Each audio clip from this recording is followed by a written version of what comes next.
கிறிஸ்துவுக்குள் மிகவும் பிரியமான சகோதர சகோதரிகளே, இயேசு கிறிஸ்துவின் நாமத்தினாலே உங்கள் யாவருக்கும் எனது அன்பின் நல்வாழ்த்துதலையும் வணக்கத்தையும் தெரிவித்துக் கொள்கிறேன். இன்றைய பகலின் குளிர்ச்சியான நாளின் தியான வசனம் யோவான் எழுதின சுவிசேஷம் 4ஆம் அதிகாரம் 34ஆம் வசனம். நான் என்னை அனுப்பினவருடைய சித்தத்தின்படி செய்து அவருடைய கிரியையை முடிப்பதே என்னுடைய போஜனமாயிருக்கிறது. தேவனை ஆவியோடும் உண்மையோடும் தொழுது கொள்ள வேண்டும் என்று இயேசு சமாரிய பெண்ணுடன் கூறினார். அதற்கு அவள், கிறிஸ்து என்னப்படுகிற மேசியா வருவார் என்பது எனக்கு நன்றாய் தெரியும். அவர் வரும்போது எல்லாவற்றையும் நமக்கு விவரமாக அறிவிப்பார். அப்போது அவரை நாம் எப்படி தொழுது கொள்ள வேண்டும் என்பதை கற்றுக்கொள்ளலாம் என்றாள். இயேசு மறுமொழியாக, உன்னுடனே பேசி கொண்டிருக்கிற நானே மேசியா என்றார். அந்த நேரத்தில் சீசர்கள் சமாரியா ஊருக்குள் போய் உணவு வாங்கி வந்துவிட்டார்கள். யூதர்கள் சமாரியர்கள் வேறுபாட்டை உடைத்தெறிய இயேசு சமாரியா ஊருக்குள் போய் உணவு வாங்கி வர சொன்னார் என்று பார்க்கின்றோம். இன்றைக்கு நாம் அவர்கள் வீட்டில் நாங்கள் சாப்பிட மாட்டோம் என்கிற வேறுபாடு இருக்கிறதா? இயேசுவை பார்த்து கற்றுக்கொள்ளுவோம். இப்போது அந்த பெண் குடத்தை பற்றியோ தண்ணீரை பற்றியோ கவலைப்படவில்லை. குடத்தை வைத்துவிட்டு ஊருக்குள் ஓடி ஊர் மக்கள் எல்லாரிடமும், நான் செய்த எல்லாவற்றையும் ஒரு மனிதர் சொன்னார். நீங்கள் எல்லாரும் அவரை வந்து பாருங்கள். அவர் கிறிஸ்துவாக இருக்கலாமோ என்றாள். அதுவரை அவள் மோசமான பெண் என்று சொல்லி எல்லாரும் இவளை ஒதுக்கி வைத்திருந்தார்கள். இவளும் யாரிடமும் பேச மாட்டாள். ஆகவேதான் யாரும் நம்மை பார்த்து எதையும் கேட்டுவிடக்கூடாது என்று சொல்லி தன்னந்தனியாக மதியம் 12 மணிக்கு தண்ணீர் எடுக்க வந்தாள். இப்பொழுது எல்லாரிடமும் தைரியமாக பேசுகிறாள். சீசர்கள் இயேசு தனியாக ஒரு பெண்ணுடன் பேசுவதை பார்த்து ஆச்சரியப்பட்டார்கள். ஏனென்றால் பொதுவாக யூதர்கள், அதுவும் ஆண்கள், தனியாக ஒரு பெண்ணுடன் பேசவே மாட்டார்கள். ஆனால் ஆச்சரியப்பட்டு அவரிடம் எந்த கேள்வியும் கேட்கவில்லை. ரபி, போஜனம் பண்ணும் என்று இயேசுவிடம் கூறினார்கள். இயேசு, உங்களுக்கு தெரியாத சாப்பாடு எனக்கு ஒன்று இருக்கிறது என்றார். அதனால் நமக்கு தெரியாமல் யாராவது இயேசுவுக்கு சாப்பாடு கொண்டு வருவார்களோ என்று ஒருவரோடொருவர் பேசி கொண்டார்கள் என்று பார்க்கின்றோம்.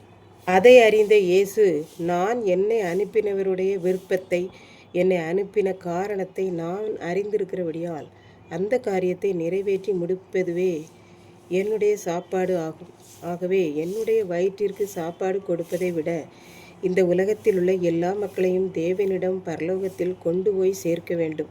அதுவே என்னுடைய சாப்பாடாயிருக்கிறது என்று இயேசு கூறினார். அதை சீசர்கள் புரிந்து கொண்டு அவரிடம் எந்த கேள்வியும் கேட்கவில்லை என்று பார்க்கின்றோம். இப்படித்தான் 20 ஆண்டுகளுக்கு முன்னர் ஒரு அம்மா இருந்தார்கள்.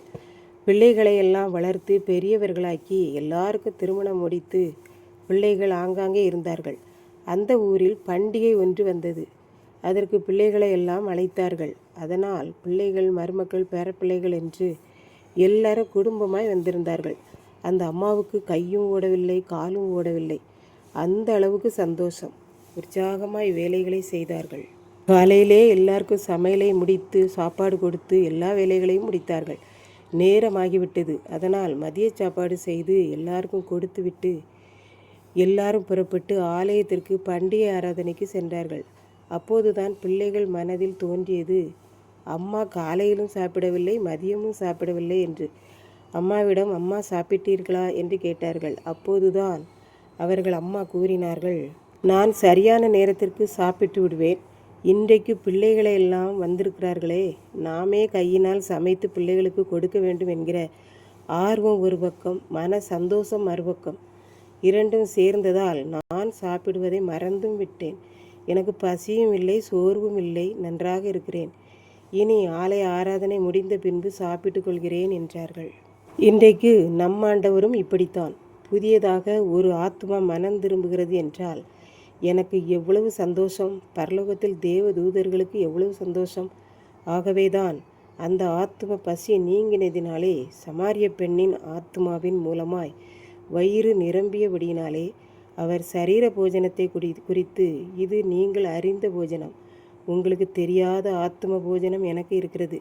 அதுவே எனக்கு முக்கியம். அதற்காகவே நான் இந்த உலகத்துக்கு அனுப்பப்பட்டேன் என்றார். இதை கேட்டுக்கொண்டிருக்கும் எனக்கன்பானவர்களே, இன்றைக்கு நம்முடைய போஜனம் எதுவாக இருக்கிறது? ஆண்டவருடைய விருப்பத்தை நிறைவேற்றுகிறதா இருக்கிறதா என்பதை சிந்தித்து பார்ப்போம். ஏற்ற இரக்கம் பார்க்காமல் இயேசுவை போல் எந்த மக்களுடனும் சாப்பிடுவது அவருக்கு பிரியமாயிருக்கிறது. நாம் எல்லாரும் அவரை ஏற்றுக்கொள்வதுதான் அவர் விரும்பிய போஜனம் என்று பார்க்கின்றோம்.